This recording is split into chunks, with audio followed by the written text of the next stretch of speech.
Blake Shelton kicked OFF real-time with Bill Maher after brutal exchange, an interview that began with whiskey, laughter, and country charm turned into one of the most explosive on-air clashes in the show's history. The audience expected jokes, music talk, and that easygoing southern humor Blake's known for, but what they got was raw, unfiltered tension between two men who refused to back down. Bill opened with a grin, saying, "Ladies and gentlemen, the men who makes America want to drink beer and feel things, Blake Shelton." The crowd laughed and applauded as Blake walked out, waving, wearing jeans, boots, and that signature smirk. He shook Bill's hand, sat down, and said, "You always have a way with words, Bill, not sure if that's a compliment or a warning." Bill chuckled, "A little of both, my friend." The first few minutes were relaxed. They talked about Blake's career, his time on The Voice, and life on the ranch with Gwen Stefani. Blake joked, "She's the real boss, I just mow the fields when told." The audience laughed. Everything seemed fine, until Bill shifted gears. "So, Blake," he said, leaning back, "you've said before you're a proud country boy and not into Hollywood politics. What does that mean, exactly? Because last I checked, you are Hollywood now." The audience laughed softly, expecting Blake to tease back. But Blake's grin faded a little. "It means I don't talk down to folks who don't agree with me," he said plainly. Bill smirked. "Oh, come on. No one's talking down. We're just trying to have intelligent conversations about real issues." Blake nodded slowly. "Yeah, but sometimes those intelligent conversations sound like lectures to people who don't live in big cities." The crowd made a few mixed sounds, half laughter, half murmurs. Bill, smelling blood, pressed harder. "You think people in small towns are against progress?" Blake's jaw tensed.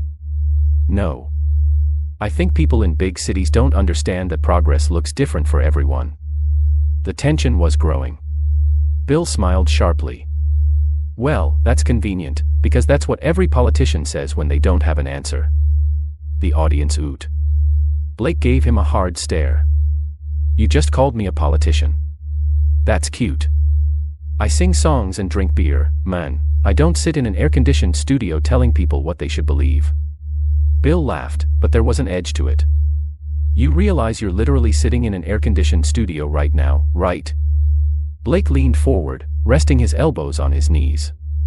"Difference is, I didn't come here to lecture anybody." The audience applauded, sensing the rising heat. Bill raised a brow. "You think I'm lecturing you?" Blake smirked. "I think you're doing what you always do, poking people till they explode so you can call it a debate." The audience gasped, some clapping, some murmuring in disbelief. Bill replied smoothly, "It's called asking questions, Blake. You should try it sometime, it's how we learn." Blake chuckled darkly. "Buddy, I've learned plenty just sitting here." The air grew heavier. The producer in Bill's ear reportedly whispered to wrap it up, but Bill wasn't done. "You know, I like you," Bill said. "You're honest, but sometimes honesty can sound a lot like ignorance if you're not careful." That was the moment it snapped. Blake's smile vanished completely. He sat back, his voice low and steady. "Ignorance, huh? You might want to look in the mirror, pal. Talking about working people like they're a punchline doesn't make you smart, it makes you arrogant." The audience erupted, some cheering, some booing. Bill tried to speak, but Blake raised a hand. "Nah, I'm done. You can spin this however you want, I've got better things to do than argue with a man who thinks Middle America's a comedy sketch." He unclipped his mic, stood up, and tossed it onto the chair.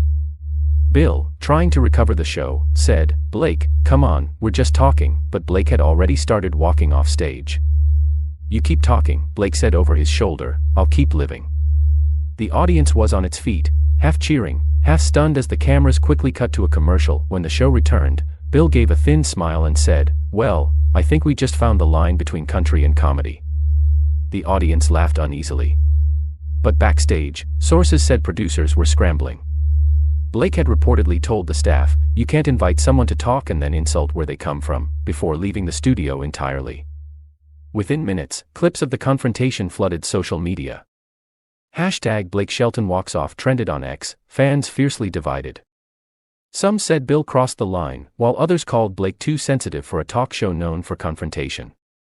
By nightfall, millions had seen the clip. Bill later addressed it in an interview, saying, "Blake's a passionate guy. I like that, but maybe next time we'll stick to guitars instead of politics." Blake, for his part, didn't mention Bill directly but tweeted the next morning, "Some people talk for a living. I'd rather sing." The post racked up over 1 million likes in hours.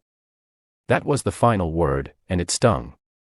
The clash became one of the most infamous moments in real-time history, the night when the laid-back country star walked off set and left one of TV's sharpest hosts speechless.